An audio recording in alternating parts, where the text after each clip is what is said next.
Within his painting of Mona von Bismarck, Salvador Dali hid the socialite's greatest secret in plain sight. Mona von Bismarck was the 20th century socialite that the fashion world named the best-dressed woman in the world, but there was more than chiffon in the folds of her gowns. She lived a lavish life of haute couture gowns, imperial Roman villas, and jewels as big as rocks. It was also full of scandalous divorces, personal betrayals, inexplicable tragedies, and secrets so dark that they followed her to the grave. Later on, she got a taste of her own medicine.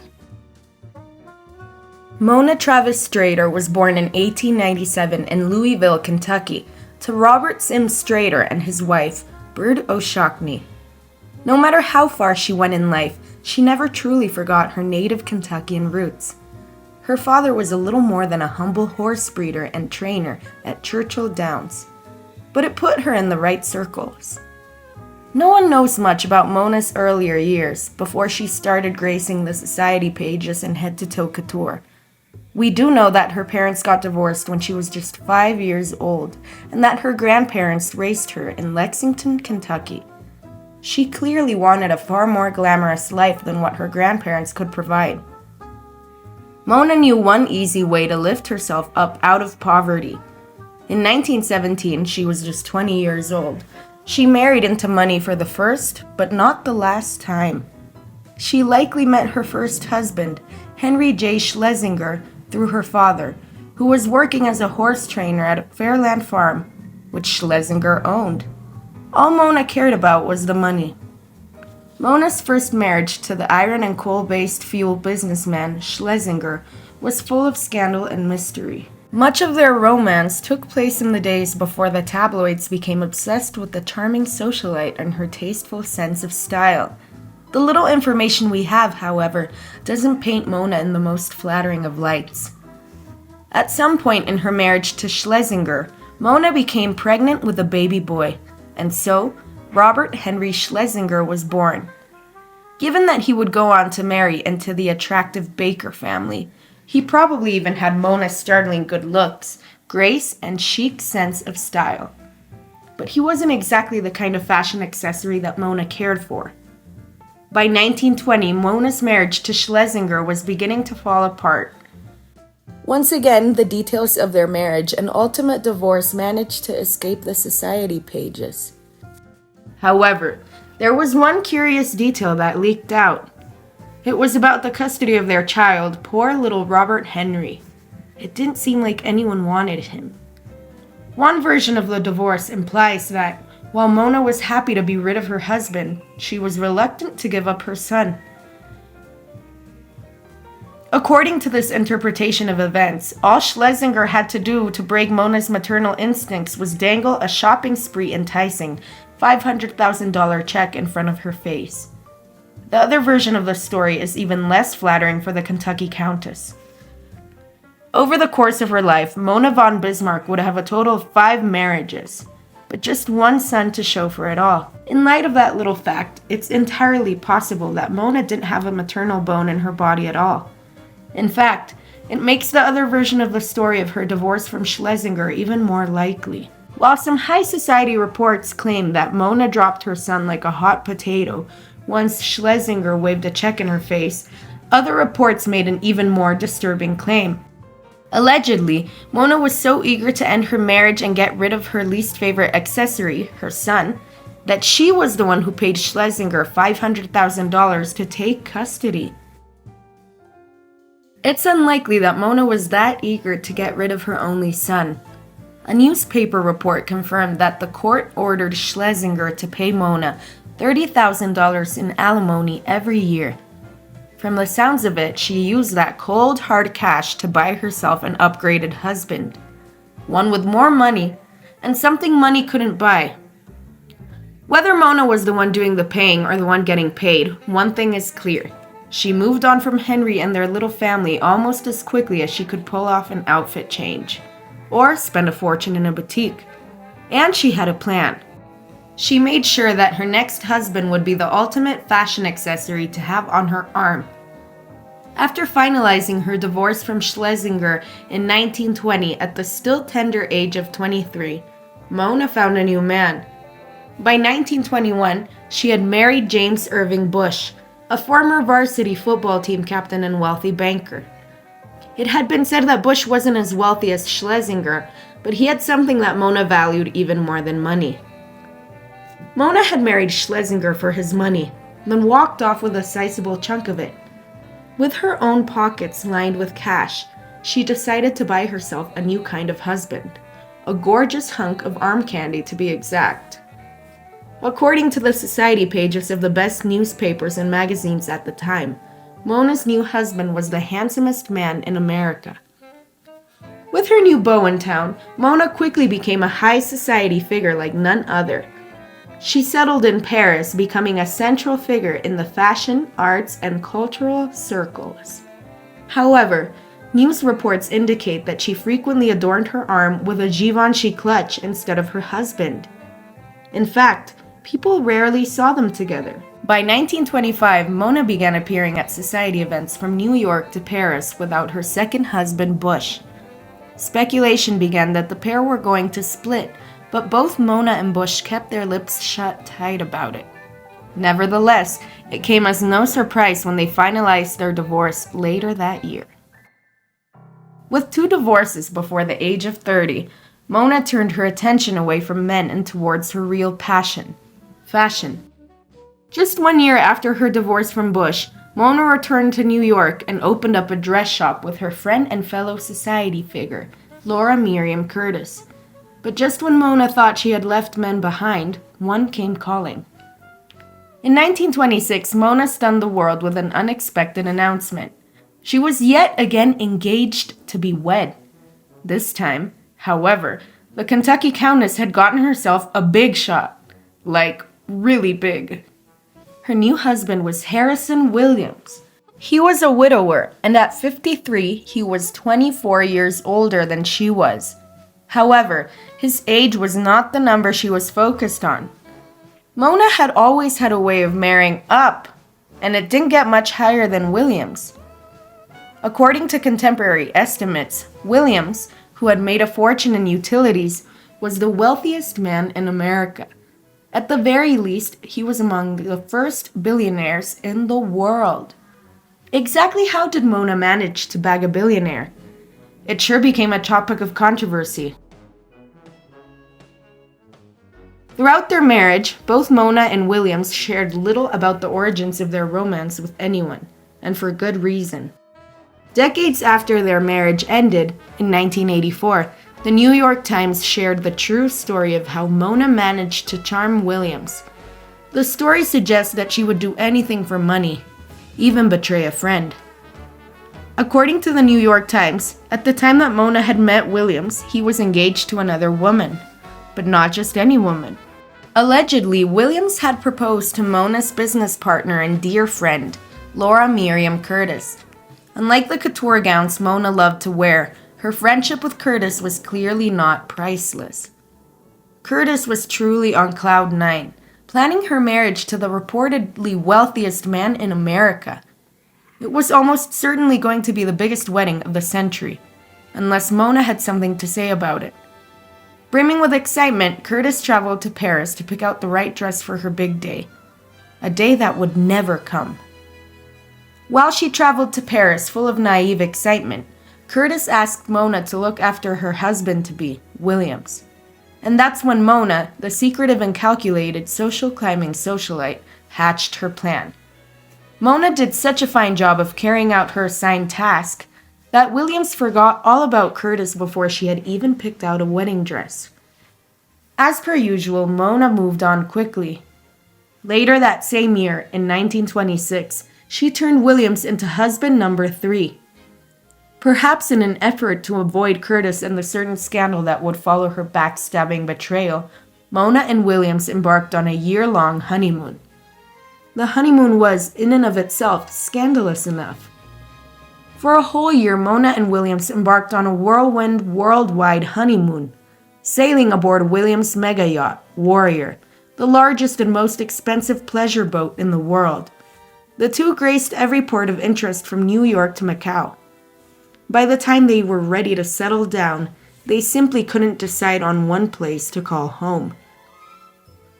For someone who lived as luxuriously as Mona, having one love nest simply wouldn't do.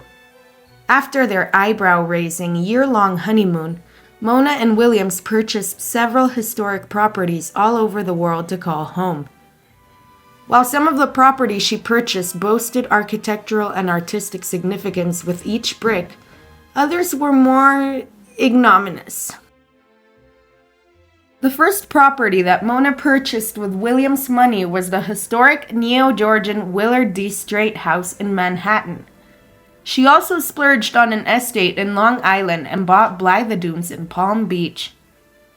It was the property she purchased overseas, however, that really had everyone shocked, even if a little jealous. Of all of her jewels, dresses, and designer outfits, Mona's prized possession was in the end a Roman villa on the island of Capri, Il Fortino. The villa had previously belonged to the Roman emperors Augustus and controversially Tiberius, and it had a dark history. Allegedly, Mona's new home had been the site of Tiberius's descent into madness and debauchery. She would spend a fortune erasing the horrible memories from that place. Ever since her first marriage and divorce, Mona had always had money, but not Harrison Williams kind of money. With one of the largest fortunes in the world at her disposal, Mona indulged her already extravagant tastes. She splurged on designers, decorators, jewelers, and artists of all kinds. She basically became their muse. One of Mona's many good friends was the famed photographer Cecile Beaton. With her sylph-like figure and elegant demeanor, Mona quickly became Beaton's favorite subject to photograph. He went so far as to call her one of the few outstanding beauties of the 30s and said that she represented the epitome of all the taste and luxury can bring to flower. Beaton was not alone in his breathless praise for the voguish Mona Schlesinger Bush Williams. In 1933, the Kentucky Countess became the first American to receive a particularly flattering honor. Coco Chanel, Edward Molyneux, and more of the world's top couturists named Mona the best-dressed woman in the world. As the years and outfits rolled by, Mona's love for fashion and impeccable wardrobe became a cultural staple. Legendary Broadway composer and songwriter Cole Porter even dedicated a line to Mona in 1936's Riding High. "What do I care if Mrs. Harrison Williams is the best-dressed woman in the world?" Apparently, everyone cared. In the early 1940s, Mona bravely commissioned the surrealist painter Salvador Dali to paint her portrait. Even though Dali was, at the time, the most famous and celebrated artist, Mona's decision to have him paint her portrait was, perhaps, misguided. He had a knack for buying brutal truths in his surrealist paintings, and he wasn't about to spare Mona. The portrait that Dali produced for Mona was practically satirical and left her speechless and uncharacteristically miserly. Apparently, the surrealist artist had found it necessary to paint the famously best-dressed woman in the world entirely undressed. Instead of finding Dali's portrait funny or poignant, Mona found it insulting. While Mona had developed something of a reputation for her habit of marrying men with money, she was still a respectable society figure. When Dali showed her the portrait that he had painted of her in the birthday suit, her reaction was brutal. She refused to pay him a single dime until he fixed it. Unfortunately, she did not tell him how to fix it. Instead of painting Mona in a resplendent gown like in one of her myriad photographs, Dali fixed the portrait by painting the best-dressed woman in the world in rags. In the painting, the tattered clothes hang drearily around her almost too slim figure. In case that wasn't insulting enough, Dali left a reference to one of Mona's biggest scandals and secrets in the painting. In Dali's portrait of Mona, her hands are curiously curled up around her chest as though she was carrying something. But her hands are empty. Art critics have since decoded the curious gesture. They believe that it's a reference to the son that Mona sold in her first divorce in exchange for a hefty payday. Of course, that wasn't even close to the payday she was about to get. Mona had married for money, twice, and for looks, but she had never married for title. Until von Bismarck, that is. As it turns out, her fourth husband was a lot more than just a secretary. Eddie von Bismarck was a bona fide German count and the grandson of the former German Chancellor Otto von Bismarck. She thought she had found her happily ever after. Whether it was love or title that brought them together, fate tore Mona and Eddie apart in 1970. After another 15 years of wedded bliss, Eddie von Bismarck passed on. However, even at 73 years of age, Mona was still one of the most eligible and elegant bachelorettes on the market, even if only for her fortune. It doesn't seem that Mona ever really mourned the loss of her husbands or the dissolution of her marriages, but to call her heartless would be wildly inaccurate. Mona had a big heart, for fashion designers that is. So when the world of fashion lost one of its biggest and most iconic names, Mona was simply inconsolable. According to the American fashion columnist Diana Vreeland, Mona only ever really broke down when her favorite atelier shut down its doors. When Cristobal Balenciaga closed his shop in 1968, Mona's reaction was devastating. She allegedly locked herself in her bedroom at her villa in Capri for 3 days. It would take yet another marriage to get her out of her funk. 1 year after losing Eddie, Mona claimed to have at last found her one true love. In 1971, she tied the knot with Count Umberto de Martini, her former fourth husband's physician. He was, of course, not really a count. Mona had purchased the title for him from Italy's King Umberto of Italy. He wasn't at all what he seemed. With her first 3 marriages, Mona had always been the one marrying much older men. However, as she was getting on in years herself, most of the eligible bachelors were younger than she was. Like Umberto de Martini, he was a staggering 14 years younger than the wealthy and weathered Kentucky countess. That wasn't the only way in which the tables had turned. Mona and de Martini's marriage ended abruptly in 1979. While driving his sports car, de Martini accidentally crashed. However, in the wreckage, it became apparent that de Martini had flipped the script on Mona. He had only married her for her money, just as she had married Schlesinger, Bush, and Williams before. But there was more. He had been keeping a dark secret from her the whole time. Once she began sorting out de Martini's affairs after his life-ending car accident, Mona learned something shocking. Not only had de Martini been using her for her extensive fortune, but he was in fact already married with kids, no less. He had been siphoning off her hard-earned cash to support his secret family. It was more than she could take. After her experience with her fifth husband and conman, de Martini, Mona retired from the social scene and she gave up on the idea of marriage. After all, she was filthy rich. She split her remaining years between her apartment in Paris and her villa on the island of Capri, Il Fortino. However, that doesn't mean that she gave up on fashion and luxury. Mona became an avid gardener in her later years. She imported magnolia trees and roses from Kentucky, which she tended to in linen Balenciaga shorts. She even had fresh water imported daily from the Italian mainland to sustain her growing gardens. But no matter how wealthy, famous, and sophisticated she became, she never lost touch with her roots. In her final years, Mona paid homage to her home state. She donated various letters, papers, photos, jewels, dresses, and priceless works of art to various museums and galleries in Kentucky.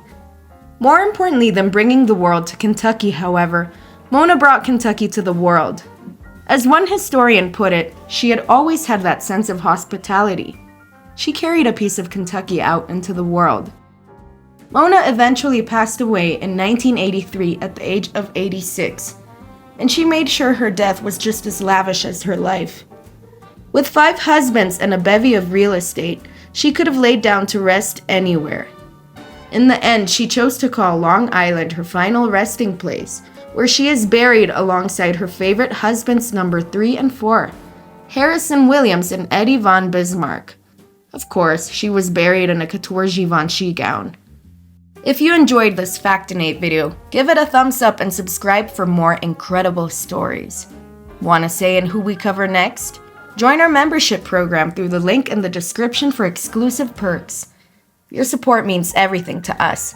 Thanks for watching, and we'll see you in the next one.